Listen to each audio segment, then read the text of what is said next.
Mirë se erdhe në botën ku askush nuk është i pafajshëm.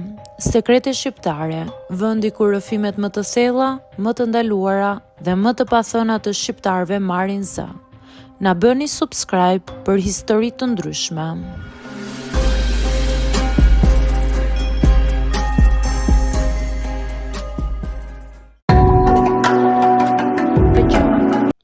Emri im është Stella dhe ka gjëra që nuk i kam thënë kurrë me zë të lartë. Jo sepse nuk i mbaj mend, por sepse disa kujtime nuk rrinë rehat në fjalë, rrinë në trup, në mendje dhe në heshtje. Isha 16 vjeçe atëherë, një moshë ku nuk je më fëmijë, por nuk je as i rritur. Gjithçka ndihet më fort, më thellë dhe më ngatruar. Atë natë flija në dhomën e prindërve të mi. Ishte diçka e rrallë, por jo e pazakontë. Shtëpia ishte e ftohtë, soba ishte vetëm në dhomën e tyre dhe ata më kishin thënë të flija aty. U shtriva në anën time të shtratit, me shpinë nga ata duke u përpjekur të flija gjumë. Mbaj mend dritën e zbetë që vinte nga korridori dhe zhurmën e orës që bënte tik-tak ngadalë. Në fillim, gjithçka ishte normale. Frymarrje, heshtje, errësirë. Pastaj diçka ndryshoi.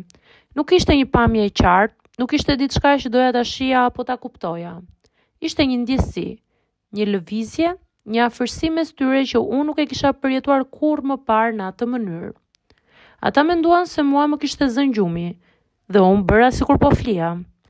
Trupi më ngri, nuk dija çfarë të bëja, nuk dija ku të shkoja. Mbylla syt fort sikur nëse nuk shija nuk do të ndodhte. Por, po ndodhte, dhe unë isha aty. Në ato minuta unë ndjeva e vogël dhe e rritur njëkohësisht. E vogël sepse nuk isha asnjë kontroll mbi situatën, e rritur sepse papritur kuptova diçka për botën e të rriturve që nuk isha gati ta kuptoja. Prindrit e mi, njerëzit që më kishin mbrojtur, më kishin rritur, më kishin mësuar çfarë është e drejtë dhe e gabuar, u shfaqën para meje si dy njerëz të tjerë. Jo vetëm mami dhe babi. Nuk lëviza, nuk kollita, nuk thash asgjë. Frymarrjen e mbaja sa më të rregullt që të mos e kuptonin që isha zgjuar. Në kokë më vërtiteshin mendime pa radhë. A duhet të iki? A duhet të flas? A jam unë gabim që jam këtu? Kur gjithçka mbaroi dhe dhoma u qetësua sërish, unë vazhdova të bëja sikur flija, edhe pse nuk fjeta për orë të tëra.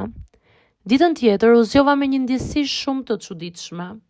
Prindrit silleshin normalisht. Më pyetën nëse kisha fjetur mirë dhe i thash po. Dhe ajo po ishte gënjeshtra më e madhe.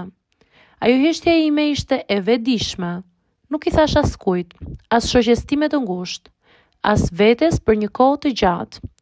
U përpoqja ta shtyja atë kujtim në një cep të errët të mendjes time, por nuk u zhduk. Thjesht ndryshoi formë. Me kalimin e viteve, fillova të ndihesha në siklet në shtëpi. Fillova të shija prindrit ndryshe edhe pse i doja njësoj. Kishte një mur të padukshëm mes nesh, një sekret që vetëm unë e mbaja.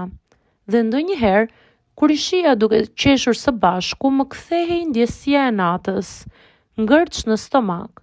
Me kalimin e kohës, kuptova se ajo që pash nuk ishte diçka e gabuar në vetvete. Ishte thjesht diçka që nuk duhej ta kisha parë. Por truri im adoleshent nuk e dinte këtë dallim aso kohe. E ruajti si tronditje dhe jo si informacion. Heshtja ime më mësoi diçka për veten. Sa shpesh zgjedhim të mos flasim, jo sepse nuk kemi zë, por sepse nuk dim si ta tregojmë. Dhe ndonjëherë të mos flasësh është mënyra e vetme për të mbijetuar emocionalisht. Sot që jam e rritur, e shoh vajzën 16 vjeçare me mëshirë dhe mirëkuptim. Ajo bëri atë që mundi në një situatë që nuk e kuptonte plotësisht dhe nuk e fajsoi më në heshtje. Disa histori nuk tregohen për të gjykuar, tregohen për të kuptuar dhe kjo është njëra prej tyre.